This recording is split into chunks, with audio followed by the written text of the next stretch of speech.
Hello and welcome to Through the Bible with Les Feldick. An Oklahoma rancher and farmer, Les Feldick has been teaching homestyle Bible classes for 20 years in Iowa, Oklahoma, and Texas. Les Feldick's unique style of Bible teaching has made the books of the Bible come to life. When Les is teaching, it's so interesting that people say time just seems to fly by. And now, here is Les Feldick. Okay, it's good to have everybody back, and once again we're just going to jump right into the Word because this time just seems to get away from us. So no announcements or anything. We're just going to go right back to Daniel chapter 2 and continue on where we left off in our last program. That politically now these great empires that Nebuchadnezzar saw in symbolic language, you might say, of the head of gold and the breast of silver and the belly of brass and the legs of iron, and then the final feet of that image made of iron and clay. And we pointed out how that politically every one of these empires will become more, how shall I put it, shall become weakened by the number of people involved in decision making. Now we all know that we love democracy, and it's the greatest form of government that is ever brought on the scene, no doubt about it. But when it comes to getting something done, it's probably the worst that was ever conceived. Now, you see, when Christ sets up his kingdom, again, that's why it's going to be so glorious. It'll be a kingdom of one. He will have absolute power. There will be no confabs. There will be no consensus. It'll be a glorious kingdom. Now, had Nebuchadnezzar been a benevolent type individual, had he had the love and the graciousness of God, he could have had that kind of an empire, I guess. But no human has those kind of attributes. So Nebuchadnezzar, like any other great dictator, was a despot. He was a totalitarian. He had no concern about his subjects, but nevertheless, his decision-making was within himself. And as we've seen now all through human history, that all these empires were inferior to the one before politically. But now over here, militarily, naturally, each one became greater until we get down to what we call the revived Roman Empire, or our present European community. Yet NATO and the various other military organizations have the tremendous power of nuclear weapons and the technology and all the other things that we've witnessed over the last few years. So keep this in mind, that as these empires came on the scene, they're all Gentile, but in every one of these empires, Israel was connected. Every one of these empires included the land of Palestine and the city of Jerusalem. Now, the iron and clay, the 10 toes of the European community, as yet do not have that kind of a relationship with the nation of Israel. It's mostly America that is keeping the little nation going. But never lose sight of the fact that the Antichrist is going to come out of the geographical area of the old Roman Empire. Now, we'll see that in a few weeks when we get to Daniel chapter 9. I personally think he'll come from Western Europe. Others think he may come from the Middle East or the Mediterranean, but be that as it may, he's going to come from someplace out of that old Roman Empire, and he's going to come in, as I was just looking at a verse during break time, in Daniel. It says he's going to come in peaceably and with flatteries. Now, you look at Europe tonight with all their turmoil, their ethnic problems, and their immigrant problems, their political problems, their economic problems. If suddenly a man should come on the scene, especially in Europe, more so than any other place in the world tonight, if some man would come on the scene with the charisma of a John F. Kennedy and with the diplomacy of a Henry Kissinger, and maybe with some of the other economic smarts of a Milton Friedman and so forth, if this guy could come on the scene with all these attributes rolled up into one and seemingly have all the answers to their problems, you know what they would do? They'd fall on their knees and kiss his feet in a minute. In fact, maybe some of you heard it. I think it was on one of the news commentaries here in the last couple of weeks where they were interviewing some of the German youth who were in some of these demonstrations and so forth. And in interviewing them, asking what they really wanted. One of them just said it right straight out. He said, if a man could come on the scene that would be a leader, we'd follow him in a minute. Well, the world is getting ready for that. And so as we see these empires, they've come and gone through history, but we are now down to the iron and clay toes of the Western Europe Consortium of Nations. Now, I think it is so perfectly illustrated with iron and clay. Now, you know, being an old farmer, I can remember way, way back before farmers mixed their concrete with washed sand, they would use any kind of gravel they could get their hands on. Now, if you mix even the best of cement with just simply gravel, how long will that cement last? Well, not long at all, and it just starts crumbling because it just doesn't have the ability to cleave. Now, that's the way Europe is tonight. You've got all these nations that over hundreds and hundreds of years, they've hated each other with a passion. That's why that's been a battleground for centuries. The Germans hate the French, and the French hate these, and the Spaniards hate the Italians, and what have you. And those hatreds run deep. And even though they have agreed to come together now in a political and an economic United States of Europe, yet the whole thing is so fragile because of those latent hatreds, and that, I think, is what's depicted here in the iron and the clay. It's got strength, but it's got that weakness. And so even though they are going to come together, and they were hoping, of course, to have it all done by the end of 1992, but it's going to happen. They're going to have a United States of Europe one day, and then out of that consortium of 10 nations, I don't care whether it's 12 today or 14 or 8 or 9, they're going to end up with 10 because the book says so. And out of those 10 nations then will come the man, the Antichrist. And he will make that treaty with Israel, as we'll be seeing in a few weeks, that will trigger then God's time clock of prophecy once again, and those final 7 years will click off. So anyway, if you'll come back to chapter 2 so we can wind up this vision with Nebuchadnezzar. Come down to verse 43. And Daniel says to the O king, now whereas in that dream you saw iron mixed with miry clay, they shall mingle themselves with the seed of men, just exactly as Europe is doing tonight.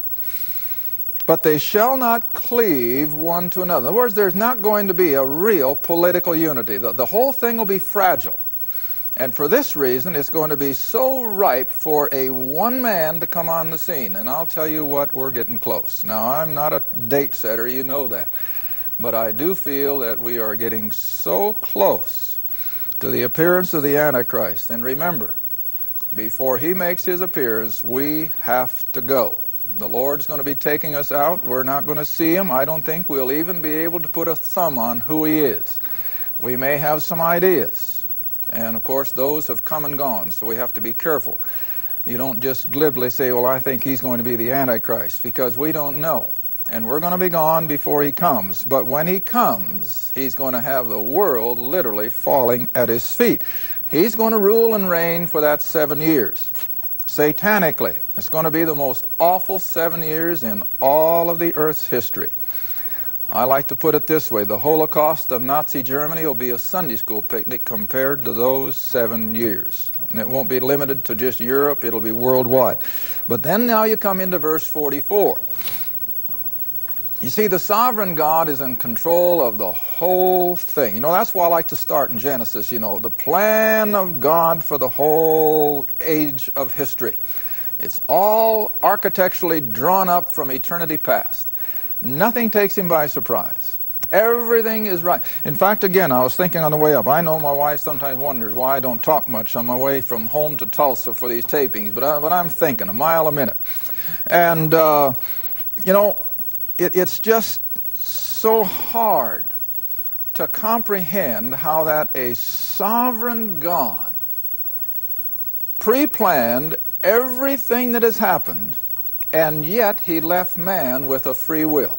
Now that is hard to reconcile, isn't it? That a sovereign God lays it out, gives men and nations their free will, and they all meet at the end. I can't explain it, but I believe it, and you can see it happening constantly. I've often told my classes, you go back and you reread the history of World War II and how some of our great battles in the Pacific as well as in Europe hinged on a change of the weather. Now that wasn't just accident. That was a sovereign God. And so it is here. All these things, yes, men are operating under their free will. They don't have any idea that God's got a thing to do with it. But He's got everything to do with it. And then look at verse 44. And in the days of these kings, in other words, when these 10 nations of Western Europe, headed up now by the Antichrist, have run their course of 7 years, in the days of these kings shall the God of heaven set up a what? See, there it is. What kingdom? Well, the same kingdom that we've been talking about from day one. This kingdom that He's going to have on the earth. He will set up a kingdom which shall never be destroyed. Now you want to remember, the book of Revelation puts a time element on the kingdom. How long? 1,000 years. Consequently, we get the term the millennium. And even the world likes to use it. Have you noticed lately, when they talk about the next 1,000 years as the millennium, well, they're talking, of course, in secular terms of the next 1,000 years from 2,000 to 3,000. But the 1,000 years that Scripture refers to, and we call the millennium, is that 1,000 years of rule and reign. But we know it's going to end by, again, the providential acts of a sovereign God, and everything is going to have to go through a great turmoil. But when the new earth and the new heaven come on the scene, it's going to be the same set of circumstances that we saw in that 1,000 years. Now, it took me a while to come to that conclusion, but I'm so convinced of it now, I speak it without apology, that the 1,000-year reign of Christ is limited in time. Absolutely it is. The Scripture says 1,000 years. But, in essence, that same kingdom economy is going to go right on into all eternity. That's why the language always speaks as it does here, that this kingdom shall never be destroyed. It'll never end. Oh, it'll be interrupted again. But it's going to come right back on the scene for eternity. Now, I've always gotten a kick out of seeing people light up when I explain to them that when we go into our eternal abode and our eternal estate, we're not going to float around up on some ethereal cloud in some kind of an invisible spirit form and strum an invisible harp. That's not going to be heaven. Heaven is going to be a place of intense activity. We're going to be so busy. Now, you know, idle mind is the devil's workshop, so God's not going to have anything to do with idleness. We're going to be busy. We're going to have tremendous activity. And it's going to be glorious beyond our comprehension. Never lose sight of that. I tell men who love to fish, I don't know whether you're going to fish in that new heaven and that new earth, but there's going to be something even better than that. For guys who love to hunt, there's going to be something better than hunting. For those who love pro football, there's going to be something better than pro football. We're going to be busy. We're going to be active. And so this kingdom that is ushered in at the return of Christ on a glorious earth wherein the curse has been lifted, tremendous production, there's going to be tremendous population explosion. Now I have to put everybody on television on hold on that. We'll explain that someday. But there's going to be a tremendous population explosion, tremendous production, and it's going to be glorious. But it's going to go on into all eternity. Now come back to the verse. And this kingdom shall not be left to other people, but it shall break in pieces and consume all these kingdoms. In other words, all these great Gentile kingdoms that were precipitated and were based on nothing but greed. You know, I was so thrilled here, several months ago. We came out of our class here in Tulsa, and in the parking lot, one of the fellows said, Nancy, I think you were there when he said it. He said, I see it. I can see it for the first time in my life. Everything is based on greed. And you think about it. Everything. The whole ball of wax in which we're living today is based on greed. Every one of these empires, what are they based on? Greed. Little old Alexander the Great grew up in Greece, the poorest part of Greece, up in Macedonia. They didn't have a thing. But what started to gnaw away at him? Hey, I want more than this. And so the young fellow began to prepare himself, and he became the conqueror of the world. Why? Greed. Along comes the Romans, and they look at all the good things that those Greeks have got. All their beautiful architecture, all those smart philosophers, and what do they say? Hey, I want that. And boom, they go after it. Now, this is what scares me when they talk about disassembling our military. Hey, don't you know that the whole world sits out there and with that greedy look say, I wish we could have what those Americans have got? And you know what? If we'd let them have it, they'd take it in a minute. Because that's what the whole world is greased on, is greed, see? All right, now let's go on. Time is flying. Let's move on over to chapter 7. Now I'm going to skip chapter 3 and 4 for the time being at least, and maybe even chapter 5 because most of you know it, you know the context, and you've heard sermons on it. Now if you come to chapter 7, now Daniel has his own vision. And Daniel is going to see basically the same Gentile empires, only instead of seeing them come down the pipe as various metals of gold and silver and so forth, Daniel sees them as various wild beasts. But it's the same unfolding of history. Verse 1, in the first year of Belshazzar, the king of Babylon, Daniel had a dream and visions of his head upon his bed, and he wrote the dream and told the sum of the matters. And Daniel spake and said, I saw in my vision by night, and behold, the four winds of heaven, the east, the west, the north, the south. They strove upon the great sea. Now, for those of you who haven't marked it in your margin, you might want to do so now. The sea here, again, is a symbolic term for humanity. See, most of you know that. And so the four winds are just striving upon the mass of humanity. Even though at the time of Daniel there weren't that many. But nevertheless, it was still humanity. And verse 3, and four great beasts. Now here again, I'm always reminding my class people, don't let that word beast conjure up a vision of some seven-headed lion or anything like that. The beast term in Scripture is simply a government. It's just simply a government. Now, the reason God has chosen the word beast is because all these great empires, as we're going to see here from Daniel's point of view, are bestial in their behavior and again in their greed and in the way they treat their subjects. Now, I hope you all realize that all the way up through human history, unless you were fortunate enough to live amongst the very elite in the ruling class, what was life for the rest of the people? It was just existence. Most of them under abject poverty, slavery, oppression, and it wasn't until the Magna Charta that came out of England in about what, the 14th century, that delineated some human rights. Before that, there was no such thing. There was no such thing as human rights. But since the Magna Charta came out, we've had, at least in our Western civilizations, a semblance of human rights. But even amongst our Western civilizations, how many people aren't still living in a downtrodden state? We're not in any utopia. Now, we're certainly blessed as a nation, no doubt about it. But see, we've still got a lot of people that are groveling in poverty and have none of this world's goods. So anyway, Daniel sees these empires come out of the mass of humanity, bestial in their makeup. And he sees them in the same unfolding as Nebuchadnezzar did.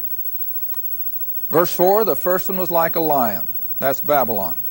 Instead of the head of gold, Daniel sees him as a lion. And he had eagle's wings. And then he had no more than seen that come out of his dream, and he says, I beheld till the wings thereof were plucked. In other words, it was defeated, it fell. And it was lifted up from the earth and made stand upon the feet as a man, and a man's heart was given to it. And then verse 5, as a result of that fall, what happened? Well, another empire. And another beast. Now we know it was the Medes and the Persians. And it was like a bear. And it raised up itself on one side, and it had 3 ribs in the mouth of it between the teeth of it. And they said thus, devour much flesh. And so the Medes and Persians took over the then known world. Verse 6, now this is history. After this I beheld, and lo, another empire, another government, like a leopard. Now the leopard is one of the swiftest animals in the animal kingdom. And it depicts Alexander the Great, who was swift in his conquests. Alexander the Great could move his armies over territory that nobody else ever dreamed possible, and in less time. He was known for it. And so consequently he's pictured as the leopard here. And it had upon the back of it 4 wings. Now you remember I told you when we were studying over here that when Greece conquered the then known world, Alexander died, and who took over? 4 generals. Now what does Daniel see? 4 wings. It's the same picture. That instead of having one great dictator such as Nebuchadnezzar, now this third empire is divided into 4. The beast also had 4 heads, see? 4 generals who ruled it, and dominion was given to it. And then verse 7. After the Grecian empire falls, up comes the Roman, and Daniel describes it as dreadful, terrible, exceedingly strong, and we know the Romans were. The Romans had control of the then known world over the general population like no other empire before it. Had great iron teeth. In other words, it was strong politically. And it devoured and brake in pieces and stamped the residue with the feet of it. And it was diverse, or it was different from all the empires before it. Why?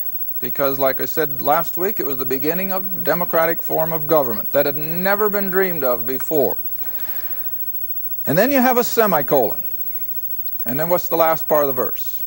And it had 10 horns. Now you see, as we look back on history, that semicolon jumped about 1,700 years of time. Because we're coming all the way from the Roman Empire, which ended between 300 and 400 AD, up to the present time, and the appearance of the European community as the revived Roman Empire. 10 horns. Now the horns, again in Scripture, merely refer to kings. 10 horns. Now we got to go back to Revelation again. Revelation, since we're now dealing with the kingdoms that will be on the earth at the time of the tribulation, we picked this up in the last book of our Bible, because the book of Revelation is the roadmap of the tribulation for the most part. Revelation chapter 13. I didn't give you the chapter, did I?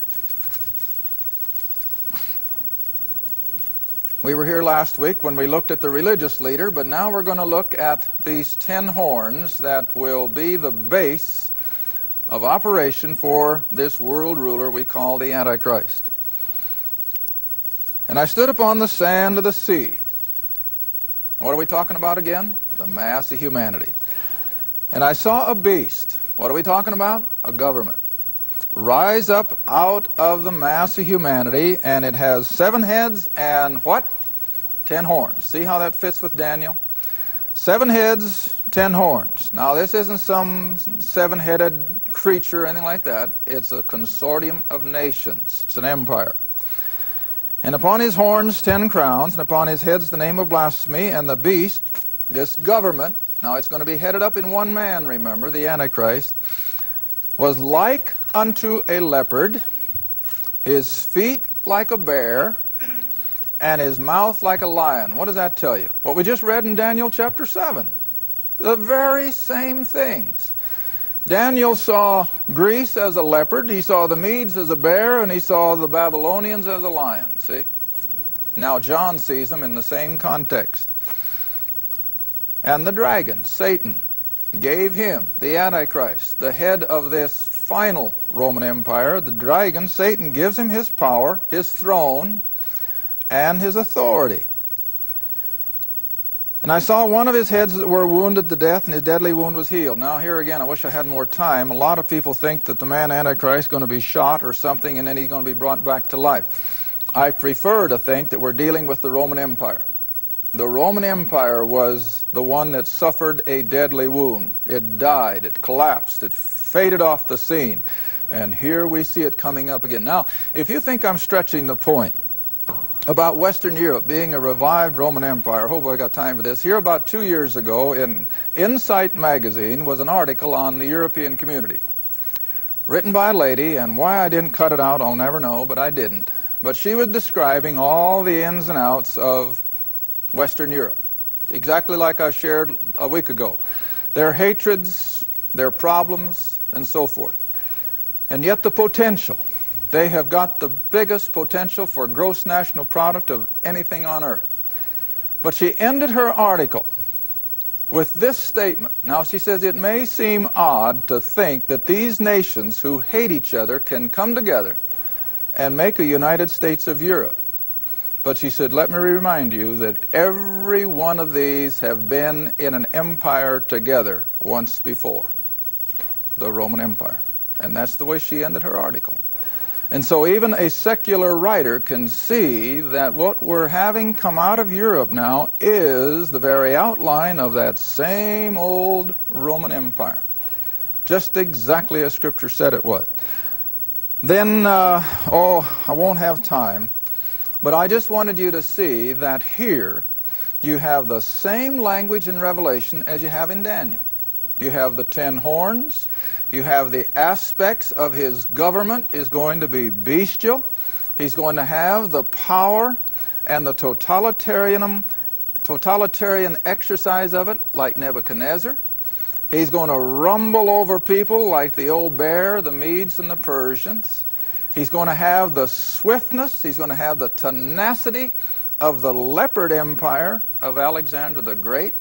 And he's going to have all the residue of the ancient Roman Empire with a seeming democracy behind it, but he himself is going to be absolute.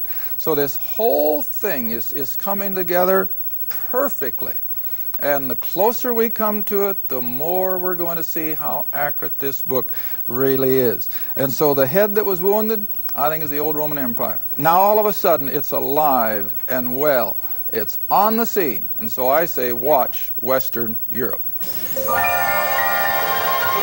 Thank you for watching Through the Bible with Les Feldick, a weekly Bible study.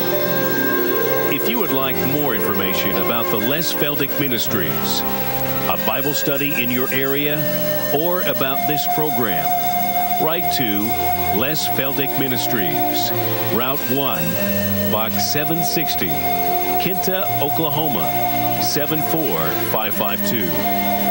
That's Route 1, Box 760, Kinta, Oklahoma, 74552. Through the Bible with Les Feldick is viewer supported, and your gift is appreciated. Thank you, and be sure to tune in next time.